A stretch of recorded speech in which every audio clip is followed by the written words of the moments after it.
রূপকথার গল্প নীল রাজ্যের হারানো আলো। এক দেশে ছিল এক আশ্চর্য রাজ্য, নাম তার নীলপুর। এই রাজ্যের আকাশ সবসময় হালকা নীল আলোয় ঝলমল করত।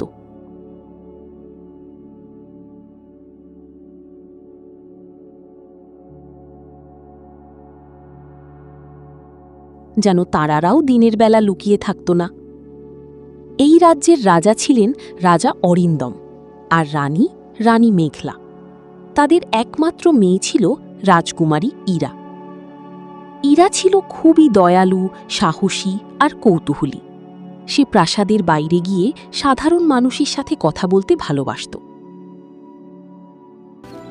এই রাজ্যটা আমার খুব প্রিয়।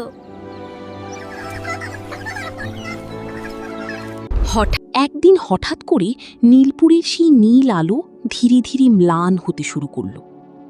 গাছের পাতা শুকিয়ে গেল, নদীর পানি কমে গেল, আর মানুষজন ভয়ে আতঙ্কিত হয়ে পড়ল। রাজা অরিন্দম সভা ডাকলেন। এই আলো ছাড়া আমরা বাঁচব না। এই আলো ছাড়া আমাদের রাজ্য বাঁচবে না, তিনি বললেন। একজন বৃদ্ধ মন্ত্রী বললেন, মহারাজ, এই আলো আসে নীল রত্ন থেকে। সেটা পাহারা দেয় এক প্রাচীন জাদুকর। যদি রত্ন হারিয়ে যায়, সব শেষ। রত্ন হারিয়ে গেছে।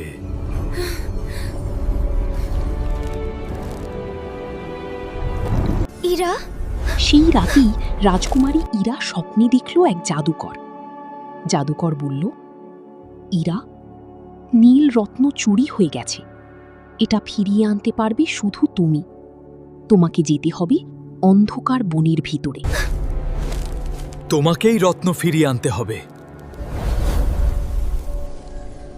ইরা জেগে উঠে ঠিক করল সে এই অভিযানে যাবে।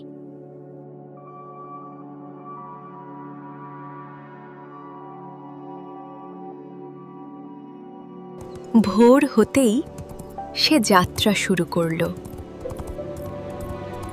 পরদিন ভোরে কাউকে না জানিয়ে ইরা তার ঘোড়া তারাকে নিয়ে বেরিয়ে পড়ল। পথে সে এক দরিদ্র ছেলের সাথে দেখা করল। নাম তার রুদ্র। আমার সাহায্য দরকার। রুদ্র বলল, তুমি একা যাবে? ওই বন খুব ভয়ঙ্কর। ইরা বলল, আমাকে যেতেই হবে। তুমি কি আমার সাথে যাবে? রুদ্র একটু ভেবে বলল, ঠিক আছে, আমি তোমার বন্ধু হয়ে থাকব।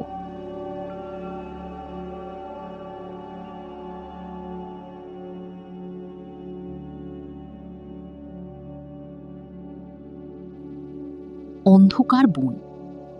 বনের ভিতরে ঢুকতেই চারপাশে অদ্ভুত শব্দ শুরু হলো। হঠাৎ এক বিশাল ছায়া সামনে এসে দাঁড়ালো, একটা দৈত্য নেকড়ে। রুদ্র ভয় পেয়ে গেল, কিন্তু ইরা শান্ত গলায় বলল, আমরা তোমার শত্রু নই, আমরা শুধু রত্ন খুঁজছি। নেকড়ে কিছুক্ষণ তাকিয়ে থেকে বলল, আমি জানি রত্ন কোথায়, কিন্তু সেখানে যেতে হলে তোমাদের 3টা পরীক্ষা পার হতে হবে। পরীক্ষা 1। তোমাদের পরীক্ষা দিতে হবেই।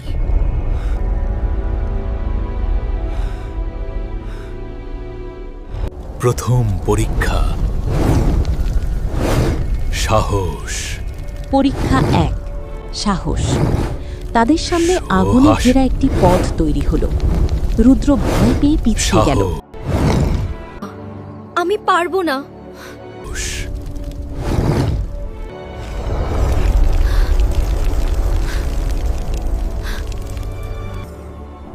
আমি আছি, ভয় পেও না।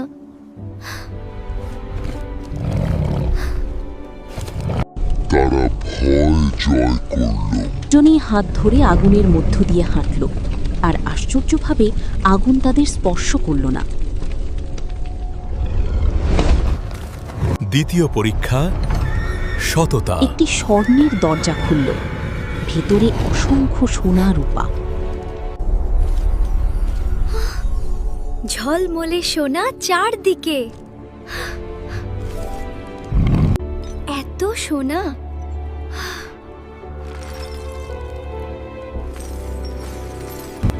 এত সোনা! একটা কণ্ঠ বলল, যা খুশি নিয়ে যাও। রুদ্র লোভে পড়তে যাচ্ছিল, কিন্তু ইরা বলল, আমরা লোভ করতে আসিনি। আমরা এখানে রত্ন খুঁজতে এসেছি, লোভ করতে না। সবকিছু ছেড়ে তারা এগিয়ে গেল। লোভ জয় করলো।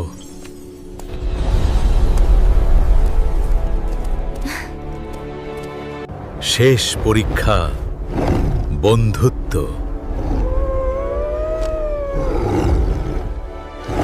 এটা পার হওয়া অসম্ভব। পরীক্ষা ৩, বন্ধুত্ব।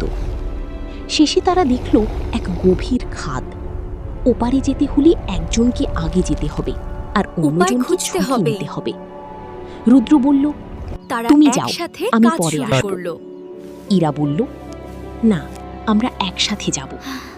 দুজন মিলে একটা লতা দিয়ে সেতু বানিয়ে পার হল।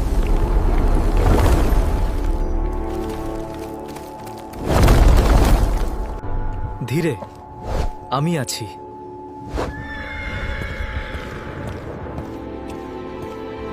বন্ধুত্ব তাদের জিতিয়ে দিল।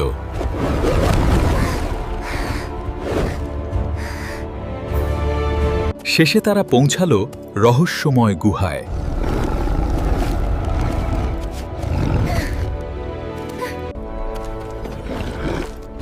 হায়, গুহার ভিতরে এক অন্ধকার জাদুঘর। সে বলল,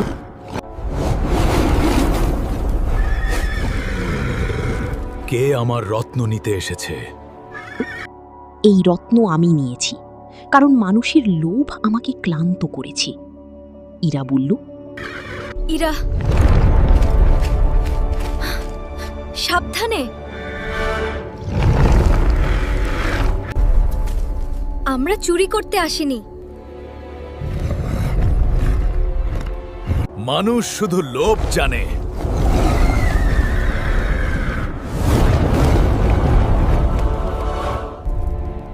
সব মানুষ একরকম না। সব মানুষ একরকম না। আমরা প্রমাণ করেছি, সাহস, সততা আর বন্ধুত্ব এখনো আছে। জাদুকর চুপ করে রইল, তারপর ধীরে ধীরে হাসল। তুমি ঠিক বলেছ ইরা। ইরার কথায় জাদুকরের মন বদলে গেল। তুমি আলাদা। ইরা, আমরা শুধু আমাদের রাজ্য বাঁচাতে চাই।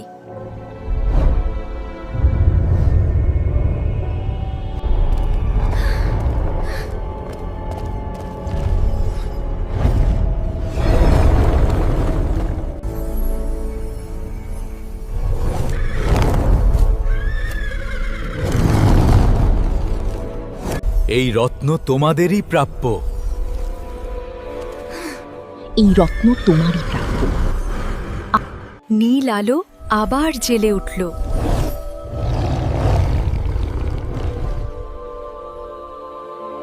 আমরা পেরেছি।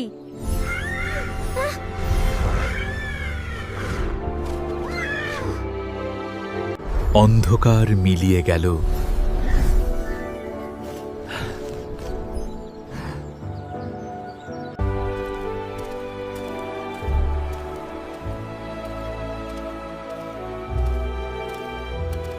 তারা দ্রুত ফিরে চলল নীলপুরে। আলো ফিরে আসা। রত্ন নিয়ে তারা নীলপুরি ফিরে এলো।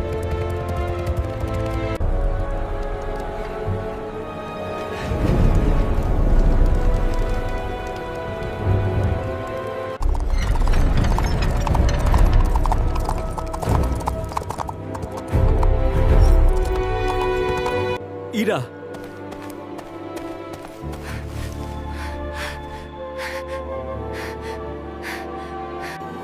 রত্নটি প্রাসাদের চূড়ায় বসানো হলো। হঠাৎ পুরো রাজ্য আবার আলোয় ভরে উঠল। গাছগুলো সবুজ হলো। আলো ফিরে এলো নীলপুরে।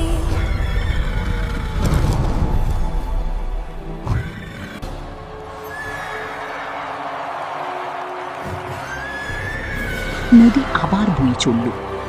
ক্রম তুমি আমাদের রক্ষা রাজা করেছ। অরিন্দ ইরাকে জড়িয়ে ধরলেন। তুমি শুধু আমার মেয়ে না, তুমি এই রাজ্যের রক্ষক। রুদ্রকেও বন্ধুত্ব ছাড়া কিছুই সম্ভব না। সাহস, সততা আর বন্ধুত্ব, এই তিনটাই আসল শক্তি।